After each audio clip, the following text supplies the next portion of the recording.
Good evening, everyone. This is Sebastian, aka Barbos Graphics, for PokerVIP, and today I'm back with part 2 of my video series on Guts Poker, which is my third video series on Guts Poker. And yep, if you want to have any information about the site, the network, check out my past videos about it. I talked about it plenty in there. Today will be mainly a strat video, and let's hope to run better than in part 1. Part 1 wasn't that great, if I remember correctly, in terms of running well. But that's poker. Today I mixed in some normal tables instead of only anonymous tables, for the simple reason that there weren't a lot of anonymous tables running. Yep. So let's jump into some action here. Battle some of the more reg guys, I guess. Doesn't or shouldn't really matter. Let's first spot the short stakers and tag them. Not a lot of short stakers, that's never a good thing. And yeah, let's hope to get into some spots. I guess we didn't really get into a ton of interesting spots in part 1. Mostly pre-flop things and some quite obvious coolers. 2-3, too weak. Would be too weak to open, even from the button, from every position. Would need some specific reads to open that wide. Deuce 5, pretty trivial fold. Check for suited, pretty trivial fold. 9 deuce off, pretty trivial fold. All of those hands, pretty bad.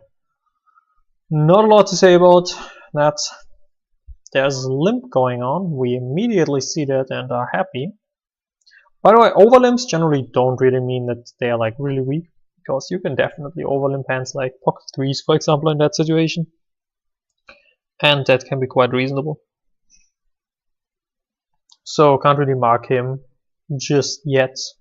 10-8 suited. 10-8 of diamonds. It's actually my favorite hand in poker. So let's just bring something amazing.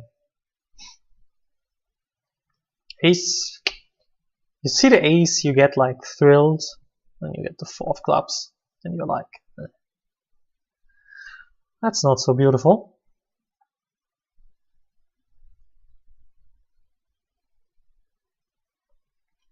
We get a walk of 10-8, that's okay. For min raise I'm gonna defend even while the rake is pretty high. For min raise I'm not gonna fold this hand. I mean, on this flop with this hand, like I might raise some ace 4 backdoor flush draw hands here. Probably not even a lot. Definitely not doing anything with this hand.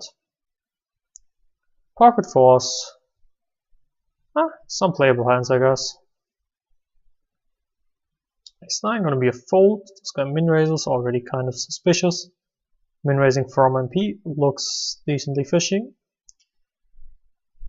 Ace 9 off will be an open if folded to, will be a fold to any prior action.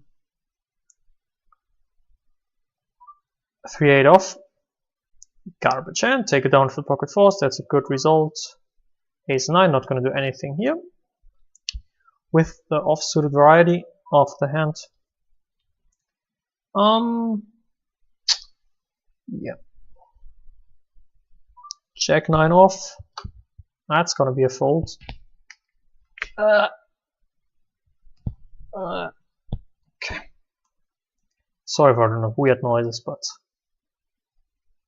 moves like that still kind of hurt my kind of broken shoulder. It's getting better though. It's getting better. The pain meds certainly help.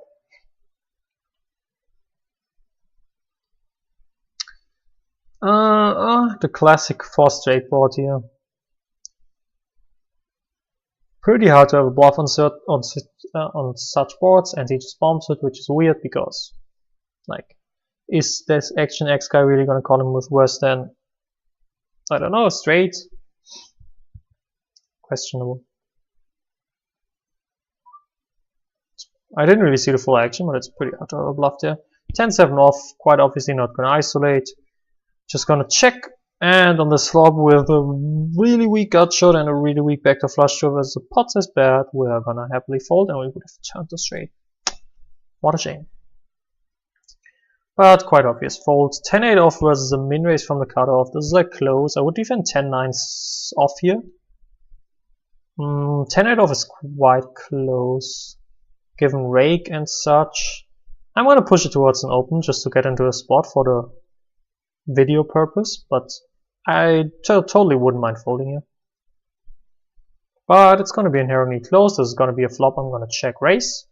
I have a double gutter. The 9 is extremely nutted. I do turn the nuts. Basically, he never has 8-9. I have a free roll versus other 8x, so I'm gonna check raise this.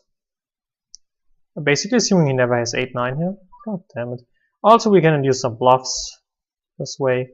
Just gonna hope he has the jack now and gonna bet really small. Hope he has like ace jack and calls.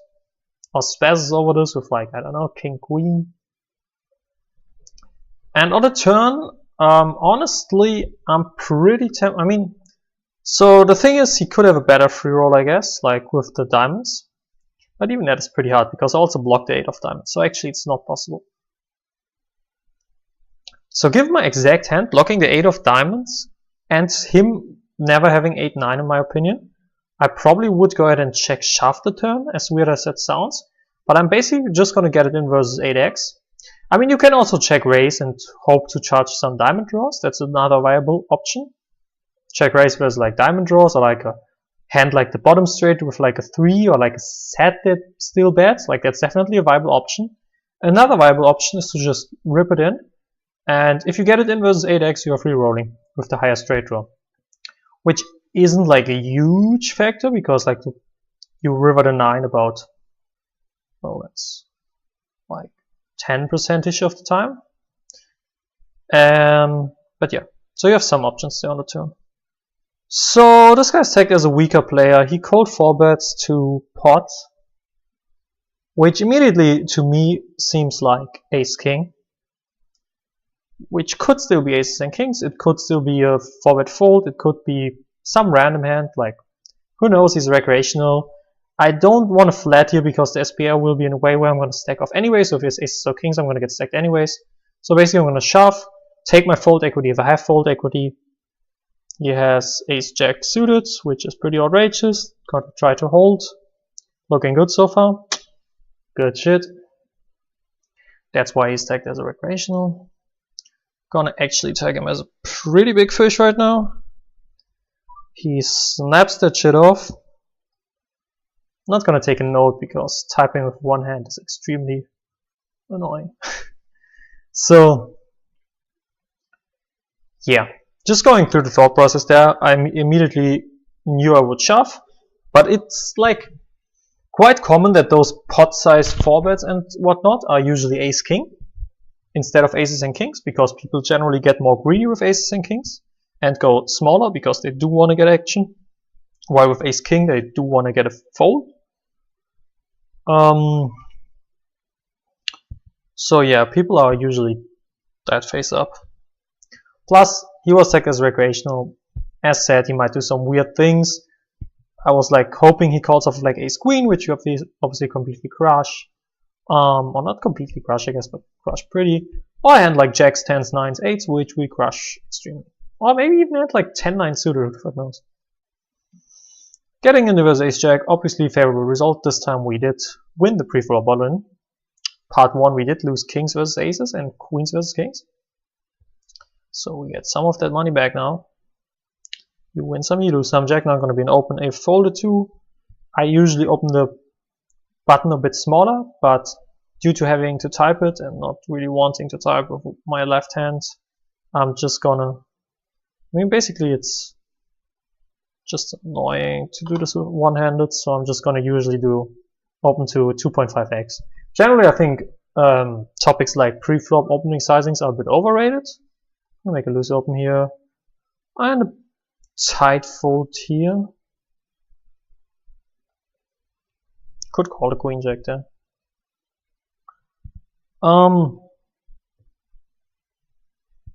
Generally, I think people overrate the significance of pre-flop opening sizings and such things.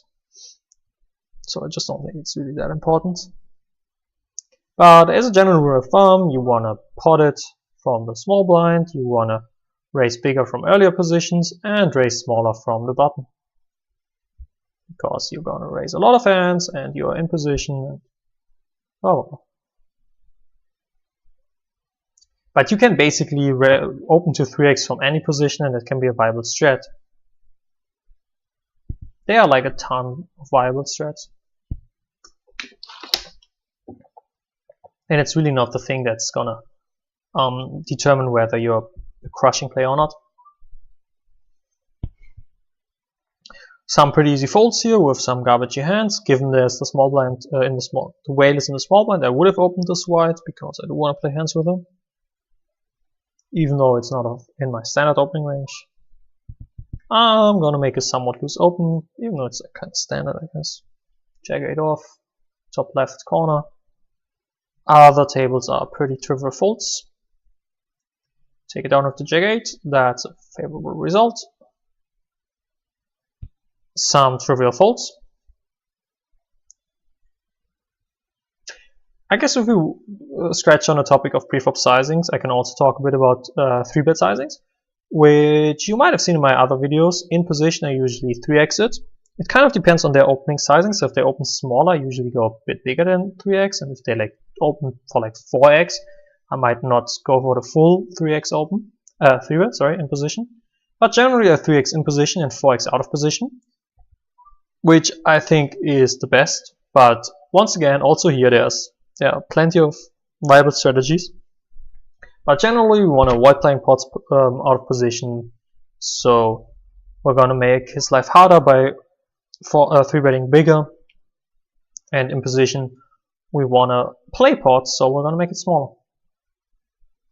And then we also adjust the sizing depending on how deep we are. So if we are deeper, we're going to generally size up our 3-bets and 4-bets. And if the stack depths are less deep, so more shallow, so for example versus like a short stacker, we're going to 3-bet smaller and 4-bet smaller as well, because the SPR will be in a different way post-flop and so on and so forth. Jack-8, generally a board that's decently neutral, but cutoff should have cutoff should have an advantage here, because he should have way more Jack-X than button. Because button shouldn't have King-Jack off, Queen-Jack off, Jack-10 off, which cutoff should have. The ace generally more favorable for the cutoff. Button shouldn't have as many Jack-X, and he should as many Jack-X, as many aces, as many ace-jacks.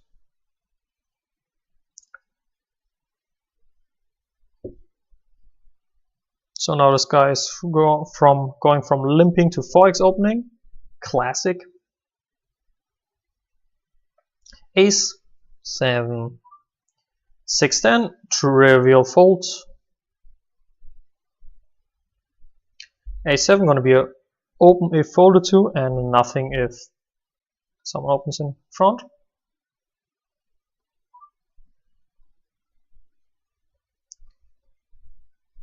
As said, gonna just 2.5 exit here. 8 deuce, and I'm not gonna see a flop. More than likely.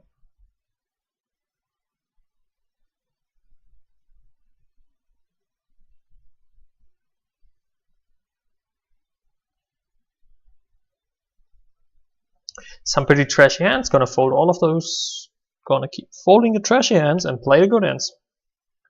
And if you play regular tables, as I always say, that's just kind of part of it. Playing like 3 regular tables, you're going to play around 300 hands an hour. You're going to probably play around 25% of your hands. Meaning if you play around 300 hands an hour, you're going to play, what is that, like 75? Yeah, 75 hands. Here we could forward if we had reads, if we knew this guy is like extremely wide, if we knew he's going to 5-bet bluff a decent bit, and so on and so forth. Or 3-bet and fold a lot, but as a standard I'm just going to flat, hope to flop a 9. That's a pretty favorable flop for my range and my hand, because overcards miss. I'm gonna call at least one street and exploitively fold later on. Not gonna call I mean, he already bombs it, so I'm already disgusted, but we can turn an 8, we can turn a club, we can turn a 9. On a 5 and a 10 we do turn some equity. And yeah, just gonna call. Hope he just shuts down on the turn. I mean, he should not see bet ace king on the spot, so this shouldn't be a bad turn. So once he bets, it makes like no sense. He's like kind of ripping aces. He checks, which honestly means he has queens or jacks or tens a decent bit. Probably tens, that's my guess. We're gonna lose. But we are too far up in our range, and we could just win versus some random hand. And at the same time, I just don't think queens, jacks, or tens are gonna fold right now and here. So I'm just gonna check back basically. It's gonna be really rough to win this. If he bets now, he's ripping pocket jacks. So he's ripping 3 combos if he bets. But at the same time, it's kind of, yeah. As said, my guess is he has pocket tens, so we're gonna lose the pocket tens. But at the same time, we're pretty far up our range. And is he really gonna fold pocket tens? So like, I doubt he's gonna fold pocket queens now. So the only hand we really target is pocket tens, which we don't beat. So we're really gonna bluff here to target one hand. I'm not gonna do it, but he's gonna show off with pocket tens. Ace king, and that ends up not gonna fold. And he played his hand bad. He should bet flop, and he should shove river. He misplayed his hand. He's just letting me realize my equity. He's just, yeah. I mean, he's going with the assumption that I'm going to bluff the turn a lot, which, if I bluff there, I have a ton of equity. And he's just going to let me realize my full equity with hands like, I don't know, 7-8, 4-4, 5-5 type of hands. Even pocket nines, I get to realize my 2 outs, which is quite favorable. And yeah.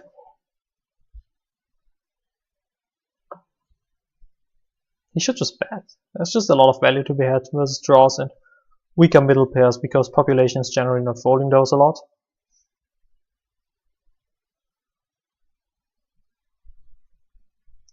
So he's just missing out on value.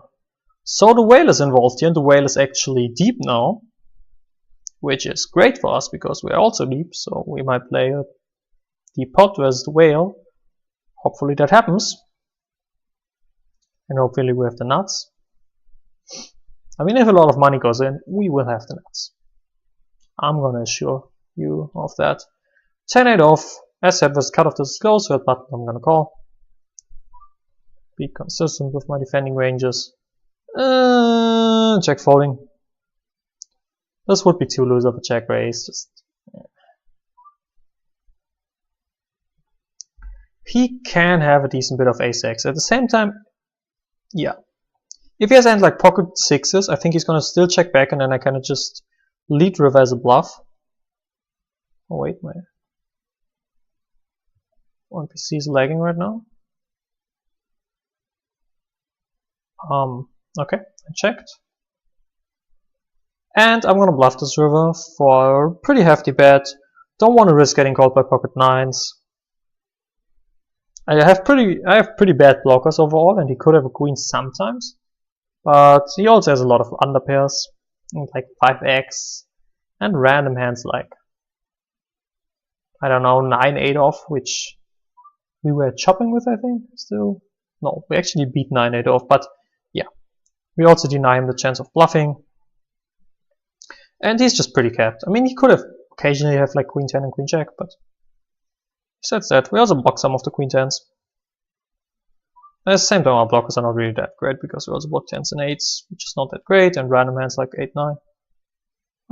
We can 3-bet here, we can call. He's short, so I'm not going to 3-bet actually. Actually, was his stack depth, I think 3-betting is a mistake. Pretty good flop.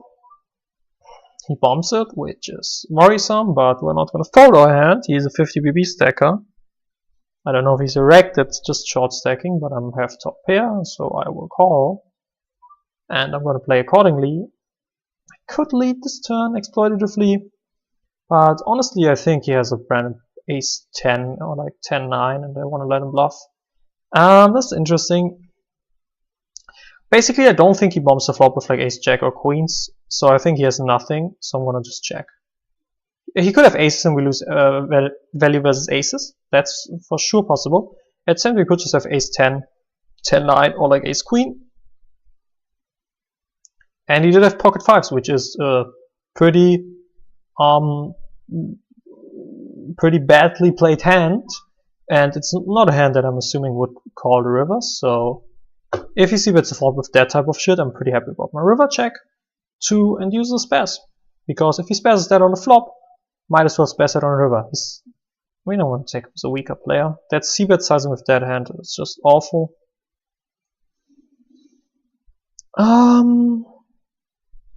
Yeah. If he would have bet smaller on the flop, I would have actually led the river, because then I would assume that he's betting more jack tens and ace jacks on the flop, which are never going to fold on the river, so I would have led. But given his polarization on the flop with the really big bet, I was assuming he doesn't have a lot of the middling hands, but rather random hands, which he basically had with pocket fives. To be quite honest, that's a pretty random hand there.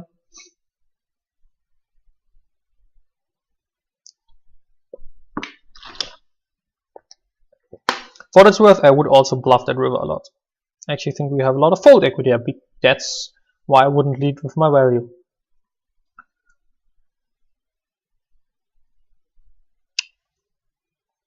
Would he have called with pocket fives? Unlikely. 3-6 off, that's not going to be a defend versus 3x.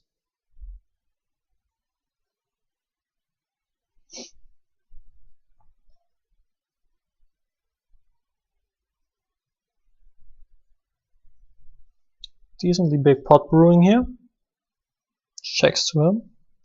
Bad south pot. Snap folds. That's not really interesting. Jack 8. That's not gonna get played.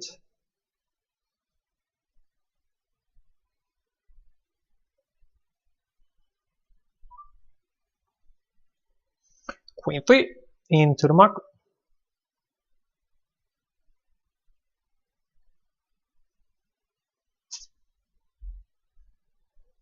The whale is involved in the hand. Let's follow that one. That's pot.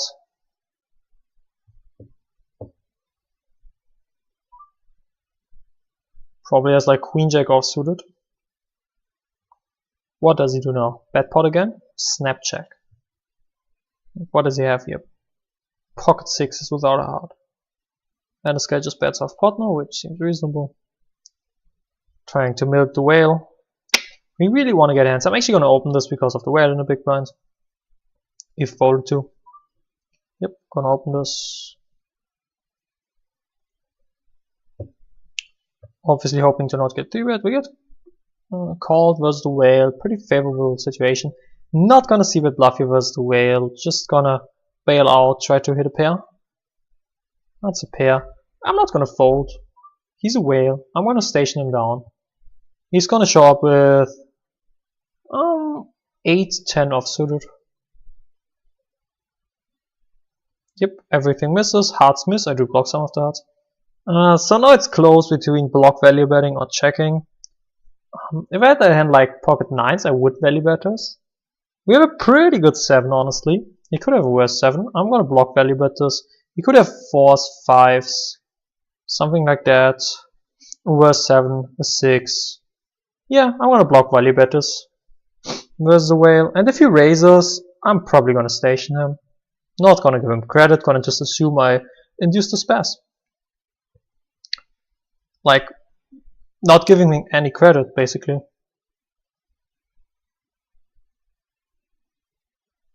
And he just folds, which is fine, which probably means he had like some random hand at step turn, like Jack 10 offsuited or something. Still a pretty reasonable pot we win there. Pocket 9s, pretty decent hand. How about flopping a set?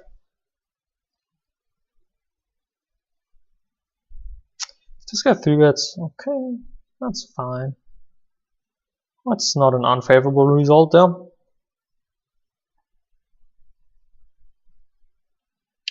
The king 4, tempted to play because of the whale, but I won't. That's a bit too out of line. I would from the cutoff, and especially with an open in front of us. We obviously won't do anything. We would cold call a lot of hands in this spot to play a multi-way pot with the whale.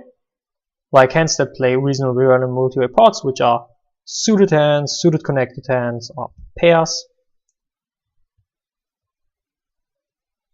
Just to play a lot of pots with the whale, especially if we are deep, we are definitely quite incentivized to play a lot of pots with him. King Ace. It's a favorable hand.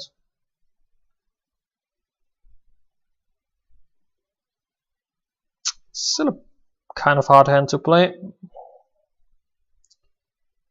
Okay. Get a call. Now we need to flop a pair. We don't. Call cutting ranges from the small blind often consist of middling pairs which are never going to fold on the spot, which if we see bet are going to wreck us. We dominate certain overcut hands, which, so for example if he has like king high or ace high, we do want to let him hit a king on ace and then get a ton of value. So what we could do here is, I would versus a big blind range c-bet my hand here, versus a small blind I'm going to check. If I knew he was recreational, I would still range c-bet because recreational is flat way too much from a small blind and we can treat it more as a big blind. So now I'm pretty sure we have the best hand, but I'm still going to check. That's a pretty good river. Doesn't change anything, and yeah, I just don't think he has it. I mean, we block the hands we want to get called by. I'm gonna go a bit crazy and value bet my hands. Gonna value bet for a small sizing. Hope he has a worse ace high that calls. Not gonna see bet a spot versus a small blind once again. Gonna definitely double barrel now. He folds. That's fine. Ace 10, gonna make a loose open here. He leads on the turn, that's really favorable for me. He overpots it, which basically is saying he has a 6 that flatted from the small blind, which makes close to no sense. Not sure. Have it. Queen 10 might see a flop. Ace 10 probably will see a flop. Versus the first shoot. Now decides to 5x open. Come on. That's like a playing like, I don't know, playing like roulette and wanting to hit it. Come on, let's hit it versus the whale. Come on, let's just think of the nuts. Come on, bang it off. I mean, that's okay. Queen 10 gonna fold in this situation. He checks. The cold call range still is pretty strong, especially if he bets a spot. Okay, we are good. Is the whale gonna fold kings here ever? Nah, I don't think so. I'm gonna half pot it and assume he's gonna call me with queens every time. Snap calls. I think he has queens. I think he's gonna station me down. A good river would be a deuce 3 7 ace 10. 5 6. That's a pretty good river. The other guy overcalled. So the other guy is like now either having like this deuces which turns, or he has an ace which checked the flop, which is also quite unlikely. It's pretty, this is a pretty weird spot because of that overcall. I mean, we're obviously going to bet, and we're also going to bet our set here. The question just now is the sizing we want to bet.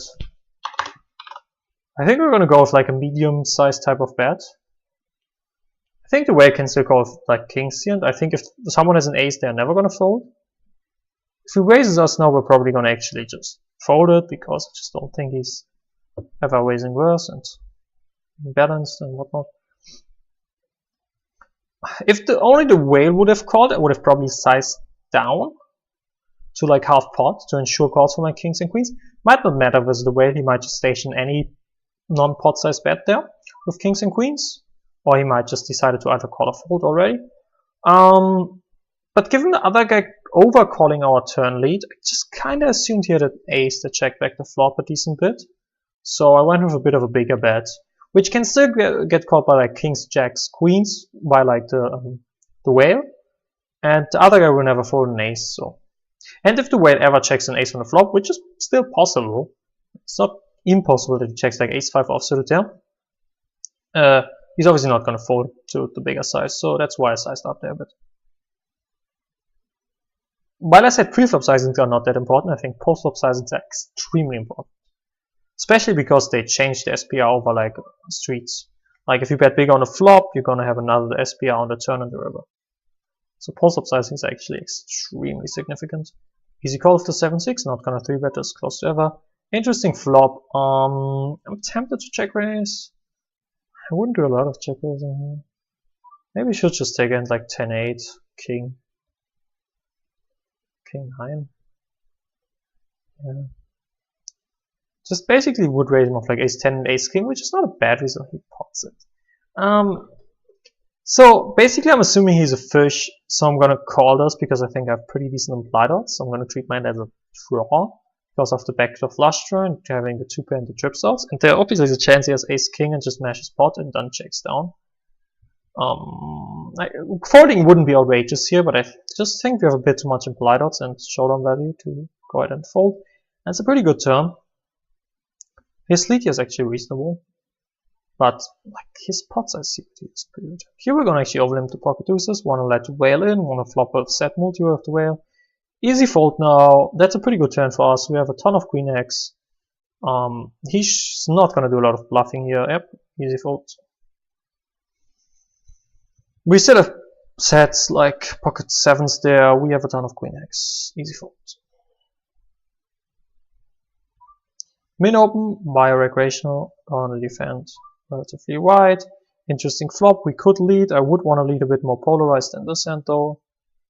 Gonna open the a6, gonna snap call this, and right here this is kind of annoying. I guess I fold. Call, turn it, nope. 4 straight, but not the 4 straight we want to turn. Interesting. I'm gonna check call river. I don't think he's gonna value bet aces or kings. At the same time, I don't think he's gonna bluff a lot. But he also like never has a 9, and I don't know. Basically on river, then he's having like 4s. And I just don't think he has that. I think he has like ace king offsuited. That's a horrific c-bet, horrific sizing, extremely poorly played, pretty big fish.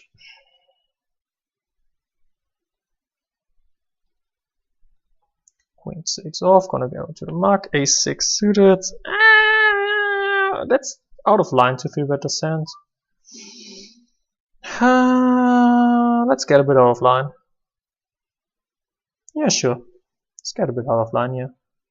It's still a suited ace, still has a pretty reasonable blocker, decent playability, can easily 3-bet fold descent. It's definitely a bit loose here and out of line, but let's get into a spot. Definitely a flop I'm gonna range c-bet on. Just fold please. Or like let us turn something decent.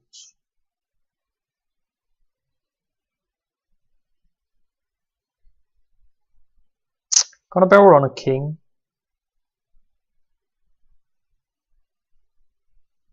Fold. Nice. Would have barreled at king and probably triple barreled. Unblocking diamonds and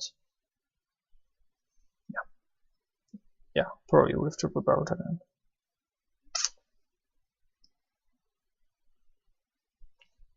Yep. A pretty interesting session so far, I would say.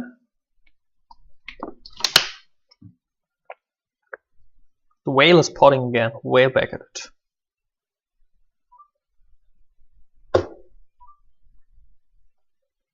Still betting. I think he has it. Probably by having it, I mean ace jack offsuited or something. Does he have the nuts? Oh, he bets small. He's gonna shove, he's gonna snap him off with like ace jack offsuited. Oh, just called, he has ace 4 offsuited, that's what I said. Ace jack off. Oh, river actually counterfeit him, so he lost. Interesting. Yeah, obviously extremely badly played by the whale. The whale sadly losing his money, and not to us. It's fine. Now we're gonna hope to see a flop here of the whale. That's good. Come on, flop it, flop it, flop it, flop it. That's not it, but that's fine. This is a flop we could lead. Our hand actually gets a lot from leading. We still want to probably lead a bit more polar. Actually, I kind of like leading. There's definitely texture that's gonna be decent for us, and our hand definitely gets a ton of protection from the Jack 10 King queen area, and we can still get some value. That's a bad turn. We're gonna call a positive bet here. He probably has an ace, but we have a bunch of also has an ace. We hit one, and we're gonna check call the river versus the whale. He could have a higher flush, sure. He could also have a spaz like king queen of spades. He checks it down. I don't think we're beating with the ace-8. We do beat any 8, and this guy has shown us that he's a recreational. And I don't think he snap checks a 9 on the turn. He could have a 4, but it's pretty rare. I kind of think he has like 5 6s, 7 6, 8, jack 8 or something. So basically what I'm going to do is bet kind of small. And if he has a bad hand like pocket 10s or 9-10, he's probably going to value bet river.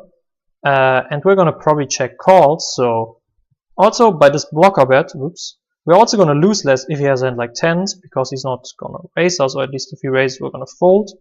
So this prevents us from losing more if we are beat, and get some decent value versus like 5 6s or like a 7. Maybe even peels like ace queen high, who the fuck knows. Definitely possible that he has like ace queen 9 peels, and he calls. I'm gonna go with that he had like 6s. And he had 5 7, yeah. He just jams it, which is good because we have pocket kings. He's probably tilted. So we're gonna get our money in. If this guy overjams, it's a bit scary, but we're still gonna get our money in.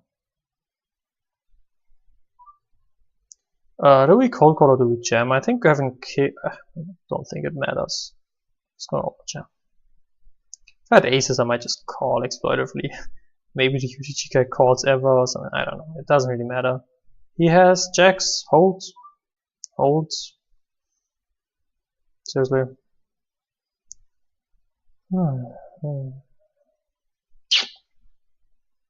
That's a shame. Queen 6 off, gonna fold. Gonna isolate the weaker player of the king 10 suited. Trying to play a pot versus him in position. If he forbets, I'm disgusted, but I'm gonna fold my hand because of domination issues. Just open jam. Okay. I mean, I just could just flat as well, but I wanted to isolate him, play heads up versus him. So this guy is not losing his mind. That's unfortunate.